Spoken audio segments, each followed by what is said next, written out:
Hi, I'm Rudyard Griffiths, the Executive Director of The Hub. Welcome to In Conversation with Amanda Lang.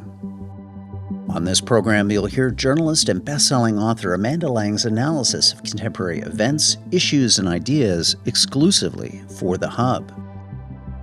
In Conversation with Amanda Lang is hosted by The Hub's editor-at-large, Sean Speer. If you're enjoying this program, please visit our website at www.thehub.ca for all kinds of great thinking and insights into the big issues and ideas driving the public conversation.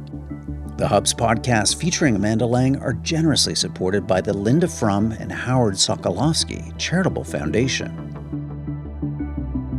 Welcome to Hub Dialogues. I'm your host, Sean Speer, editor-at-large at The Hub. I'm honored to be back in conversation with Amanda Lang for another installment of our bi-weekly video and podcast series on the key issues concerning Canadian business, economics, and public policy. Today, we'll aim to cover two big topics. First, a recent Statistics Canada release that showed Canada's labor productivity has fallen for a fourth consecutive quarter and is now back to 2017 levels.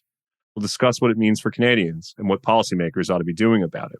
Second, the Bank of Canada's recent interest rate hike and whether the bank's 2% inflation target will withstand the current bout with inflation or lead to calls for policymakers to raise it. Amanda, thanks as always for joining us. We have a lot to cover. We do indeed. Let's start with the productivity issue. It's striking that we're back to 2017 levels. In fact, University of Calgary economist Trevor Tombe wrote at The Hub this week that if productivity growth in Canada had kept pace with the U.S. over the past 5 years, we'd be producing over 8% more per hour work than we are. It amounts to something like $5,500 per person in lost output. What's your initial reactions to his findings? I mean, it's a really great piece, and I encourage people to read it because in typical fashion for Trevor, it's really backed up with solid data and research. The problem, of course, and my first reaction to this story and stories like it, is this is not a new story for Canada, right? We know this is a decades-old problem of low and declining productivity, and the periods where we've seen reversals have been the anomalies. And the frustration with that, Sean, of course, is when you have a problem that persists in the face of time and lots of effort and lots of attention, which we could say this is that kind of problem, then you start to say, what are we missing about the problem, right? Because the typical ways to attack it don't seem to be particularly useful. And I don't know what your thoughts on that are, but when I began to think about it, I began to think, and Trevor raises some of I would call them the usual suspects of suggestions of what you can do. The bottom line is we need Canadian businesses investing more than they do. We need maybe longer term thinking about, when those investments pay off and how. But I've got to say, that's not a new story. And we've seen tons of government policy trying to encourage it, and it doesn't seem to work. So then I actually started I have more questions than answers, if you will. I don't know what you think about that. Why don't Canadian businesses do a better job of investing in themselves? Yeah, that's a fundamental question, isn't it? Before I attempt to answer it, though, let me just unpack some of the numbers in Trevor's piece because they're really striking. Because what he does, which is a bit different than some of the analysis we've seen, is compare Canadian provinces with U.S. states on a GDP per capita basis. And the numbers aren't flattering. Only Alberta exceeds the U.S. average of $76,000. Ontario's GDP per capita is similar to Alabama's, and Quebec and Manitoba actually lag West Virginia. One of the things that strikes me about these numbers, I take the point that the story about slow or lagging productivity isn't new, but it reflects, it seems to me, a certain level of complacency that this analysis, which is drawing on Statistics Canada data, which came out a couple of weeks ago, isn't producing more of a reaction in Canada. You'd think that it would be dominating our policy and political discussion, that our living standards are falling relative to the United States. And yet, besides the Hub, I haven't seen a lot of places kind of digging into this issue. Do you think to an extent, Amanda, policymakers have kind of, as you say, thrown their hands up after various attempts to sort of get at the root of these issues? Well, so I would say a couple of things about that. I don't think it's fair to say anybody's thrown up their hands in the sense that this is a recurring theme, right? We hear it from government after government. Any smart person who understands that low productivity means your wealth is declining, your collective wealth is declining, treats it with urgency. I would say a couple of things. And one is I believe there may be a cultural, systemic, structural basis to this. that is rooted in things that we genuinely prize. So universal healthcare, universal education, the fact that we have safety nets here that mean, theoretically at least, and it'd be a whole other topic to say, are they working? But theoretically at least, and I think in practical terms for the most part, you don't go bankrupt when you break your arm in this country, is the old cliche. That matters. It means people are potentially, culturally, less hungry, less nervous, less anxious, and therefore work less hard. Like just don't have the same kind of cultural drive that you might get in places where if you do break your arm, you can go bankrupt. So that would be one thing I would say. Is it possible that we're measuring the wrong things, that in aggregate, we're doing okay because we don't need the level of per capita GDP or purchasing power, which would be what matters, because we don't need to purchase some of this stuff. Yeah, that's a question. So again, I have more questions than answers here. That would be one question. I guess the other thing that you would point to is we definitely do have policies aimed at trying to solve this problem, but we haven't got to the ones that work. And I'll tell you the thought that popped into my head, and this is a bit subversive, so bear with me. But when something doesn't change, and I thought of it was because in the context of the housing market. So we call the housing market in crisis. Very smart guy who's written this book, Ricardo Tranjan, The Tenant Class. He makes the point, it's not in crisis. It's doing exactly what it's designed to do. You can't fault a market for working properly if you've designed it that way, which you can argue the housing market's doing, right? We've designed it for scarcity and asset value, and that's what it's doing. Because there are winners and losers in that, and the winners are the ones entrenched in the policy making. So then I actually, this is the subversive thought. Are there winners in our low productivity? Are there people who benefit from this status quo? And is that the reason why we actually can't move the dial? And I can't think of any potential candidates except the current CEO, owner, who thinks short term, who doesn't, because it's $1 invested today that's not profit, and to make a capital investment in your equipment and your future is lost today. Is that it? Is it short? I don't know. So that's my subversive thought. Somebody's winning from the low productivity equation, or it wouldn't keep happening. Yeah. Oh, wow. A ton of insight there, Amanda. Let me put two trade-offs that I think are at the root of these types of conversations and sometimes risk being neglected. The first trade-off is these numbers are directionally correct, but they may not be precise. Canadians outperform Americans up to something like the 60th or 70th percentile when it comes to income. So we're less rich than Americans, and that's reflected in our lower GDP per capita. But up the income distribution, a lot of Canadians are richer than their American peers. And so we have a less dynamic, wealthy economy, but we have a more stable, egalitarian one. How do you make a judgment about which society is preferable? And maybe the bigger question is, how pronounced are those trade-offs? I think you could probably point to other countries around the world who may be getting that balance better than either the US or Canada. That is to say, they are more dynamic, wealthier than, say, Canada, but less unequal or inegalitarian than the US. And maybe that's where we ought to be looking. The second trade-off is, I think, we've effectively decided that we are going to have larger, better capitalized firms in Canada, in part because of our preference for stability, in part because of the country's unique economic geography. But the trade-off of that, of course, is we have less competition and less dynamism in, say, telecommunications or banking. And again, I wonder if we're getting that trade-off precisely right. Could we have, broadly similar levels of stability and capitalization, but with more competition than we currently do? Because as you say, I think fundamentally what we're talking about here is we aren't putting the kind of competitive pressure on Canadian businesses to induce that kind of innovation and investment and efficiency.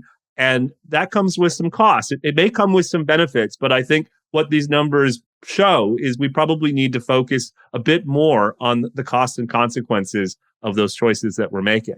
I think there's real deep insight in that. And I think you're very polite when you talk about kind of what we would call our protectionist or oligopolistic industries. And we often, of course, I do think there's kind of misplaced smugness about the stability of our banks, or because there is not really any market difference between our banks and our telecom companies. And there isn't really any reason why our telecom companies continue to be protected the way they are. I'm of the view that I've been of this view for far longer than has made sense financially, but that our big banks are in jeopardy. And that's because when all that protects you from mass disruption is a regulatory barrier, that doesn't seem like a very safe position, right? You're one government away from the fintechs taking over and us all being able to bank however and whenever we want. However, I'm with you that what I think we've done in this country is I think we do have a culture of, I hate to say good enough is good enough, but the data does point that way. But I don't think we should be embarrassed or downhearted about that. I mean, so you mentioned kind of the countries that outperform. The Scandinavian countries, of course, are always the ones we hold up because they're similar in the sense that they have social safety nets. They do better on a lot of these metrics, right, in terms of innovation and output. Finland, as you probably saw, ranking happiest again. Well, the thing that always cracks me up about Finland is it turns out that the Finns will tell you it's not so much that they run around, full of joie de vivre. It's that their expectations are low. So they actually are able to meet their thresholds for happiness because the threshold is low, which we could aspire to. We could do that here. And I think that's a little bit of where you get in Canada is, you want enough. You want to be comfortable and safe and, make your children's lives a little bit better. That might be the galvanizing thing, actually, Sean. Our kids' lives are not going to be better. We already see this. This has been true for a while. Maybe that galvanizes us because that is where kind of a sense of urgency will come in for most people. Hi, Hub Podcast listeners. Rudyard Griffiths here, the Executive Director of the Hub. Wanted to ask for your support today. No, I'm not asking for money. I'm asking for your attention. If you could check out right now in our podcast feed a new series that we're dropping. It's 6 episodes in partnership with a group called Pathways Alliance. This is the Canadian Industry Association that's tasked with the big, ambitious project of decarbonizing Canada's oil sands. They want to achieve net zero by 2050, and we want to have a conversation with them and you about how to achieve this ambitious goal. Pathways is the Hub's first national media and advertising partner. Their support helps us make all these other great podcasts. So if you're enjoying them, please listen to these episodes with Pathways. Give us your feedback. We'd love your input, but also share them with friends and family. That would be greatly appreciated. Well, with that advertisement over, let's go back to our regular programming. One issue that we've previously discussed, Amanda, that's relevant here is immigration policy. I've been struck that we're seeing more and more voices make the case that higher levels of immigration in the name of higher GDP confuses what ought to be our main policymaking goal. It's not just that the pie is larger in an overall sense, but that we're each getting larger slices. How much do you think this debate between GDP as the goal versus GDP per capita as the goal matters for understanding economic policymaking in Canada? I think hugely. And I think you and I, in our conversations, we agree that the place you get to is historically immigration has been both. It grew the pie. And then there was more for all. The thing we're doing now is because of the scale, partly, and because of where we are in the arc of immigration globally, it may be a different scenario. We don't know if it's different or not, but we worry it might be different. And by the time we know it's different, it's too late because we now have 2 or 3 million new Canadians among us, and we go, oh, it's not the same as it was in the 60s. And by the way, we're doing this week on my show. The rate at which immigrants are leaving, especially young immigrants, right? Young immigrants polled, 30% of them say they're going to leave within 2 to 3 years. Why? Well, because life ain't that good here. They can't get jobs in their credentialed fields. They can't get housing that they can afford. They can't get a family doctor. They come here and they're like, what is happening, Canada? So I don't think we should, it's not a shoe-in. And by the way, the folks that will self-select to leave, they're the ones we want. They're the ones who have options and can go somewhere else. And so I think it's an interesting question of how we get to higher wealth collectively. And I hope that we can actually assimilate them properly. And by that, I mean, give them housing, give them healthcare, all the stuff that we need to be doing. Yeah, we'll move on to our second topic, but I think this underlying question of not merely boosting the denominator and in so doing raising GDP, but actually getting at GDP per capita, that is raising living standards so that people, as you say, Amanda, feel like their children are going to have better lives than them, is a subject that we'll no doubt come back to in these bi-weekly conversations, because I think it has fundamental, not just economic, but political and social consequences. And so it's something worth keeping our eye on. But I want to put something I heard to you this weekend. I was speaking to Theo Argydas, the former Bloomberg business journalist, and he observed that the current bout with inflation and rising interest rates is the first real test of the inflation targeting regime established in the 1990s in Canada and elsewhere. And he wondered if the regime will hold up or face pressure for politicians to intervene in some way, including raising the 2% target. What's your reaction to that observation? I mean, it's funny because I've been in a probably much less informed way, been kind of noodling on this problem. And partly that's because it's just sort of logical when you think about some of the macro trends in the world. There are inflationary, like structurally inflationary things happening. The climate change transition, all of the things we're doing to our economies to try to adapt here are expensive. And they're more expensive than what we've been doing. So kind of built-in inflation, at least for some period of time. And the demographics plays a role in it. I mean, there's just all kinds of things that are happening that do sort of add new pressure. And I've been wondering whether we shouldn't say, hey, 4%'s fine. 4%'s where we're going to land. And then you go, well, what's the point of a target? The point of a target is just anchoring so that people don't panic, right? And pull their consumption forward and demand, wild pay increases. So if we agree on a number, it doesn't really matter what the number is. It could probably be 10%. Well, that's probably heretical, but you know what I mean? It just has to be a number that we all agree on that stays relatively stable year after year.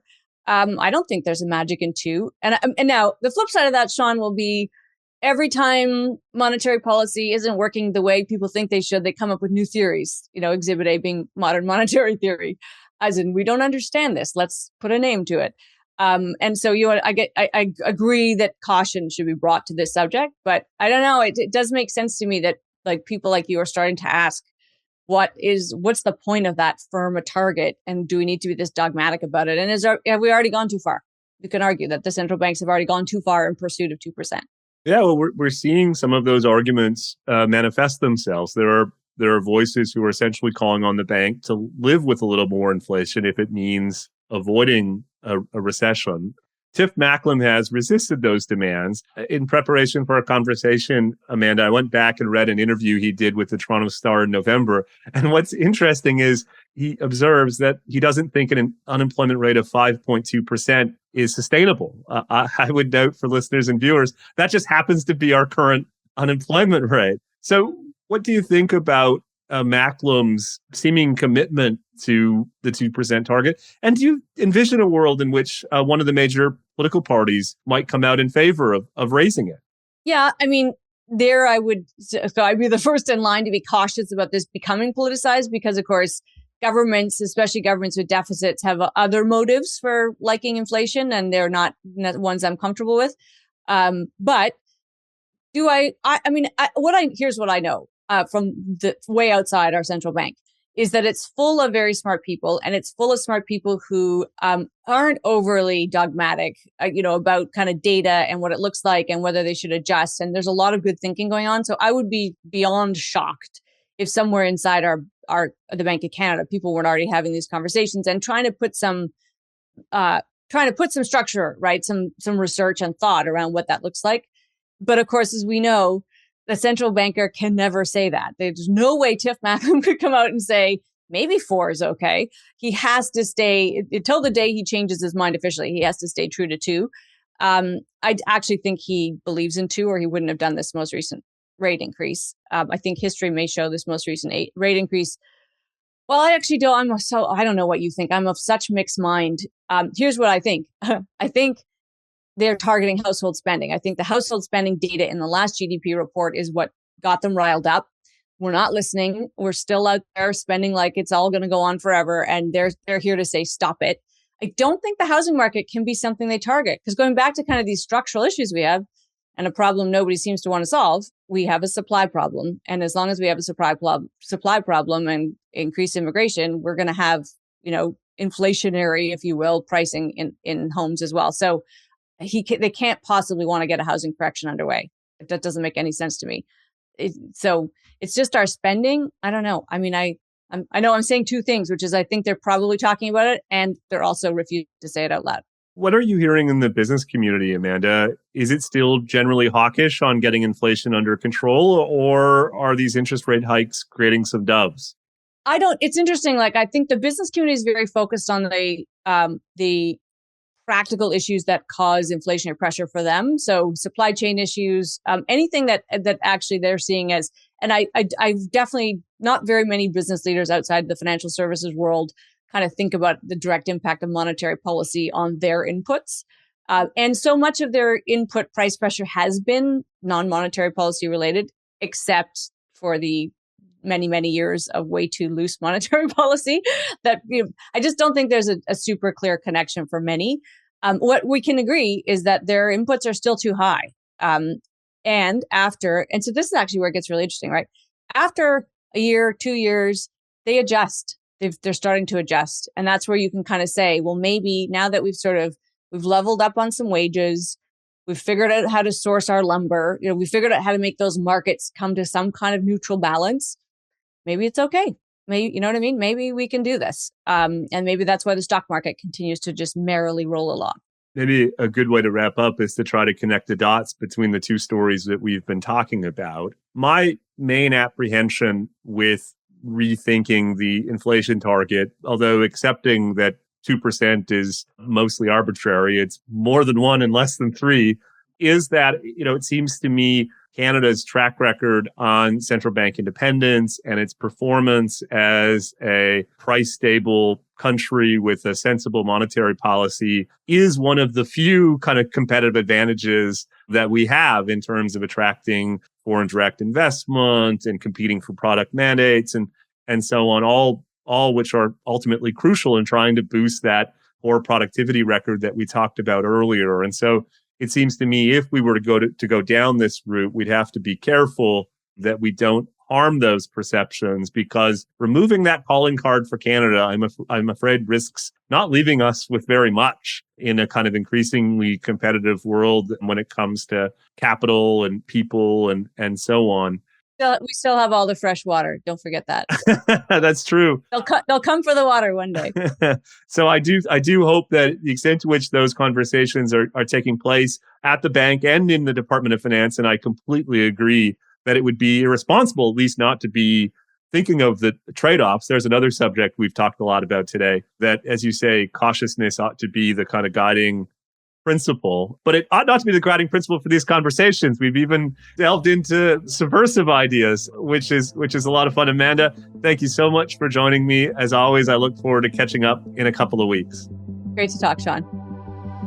Thank you for listening to this episode of the Hub Dialogues, brought to you by The Hub, Canada's leading source for analysis and insights on public policy. We hope that you've enjoyed this episode. Please share your favorite Hub podcasts with friends and family, and subscribe wherever you get your audio online. We also appreciate your ratings and reviews. Go to our website, www.thehub.ca. I'm the Hub's Executive Director, Rudyard Griffiths. The host of today's program was Sean Speer, the Hub's Editor-at-Large. This episode was produced by Amal Attar-Guzman. The Hub's audio producers are Alex Klutch and David Matta. The Hub podcasts are generously supported by the Ira Gluskin and Maxine Granovsky Gluskin Charitable Foundation and the Linda Frum and Howard Sokolowski Charitable Foundation. Thanks for listening.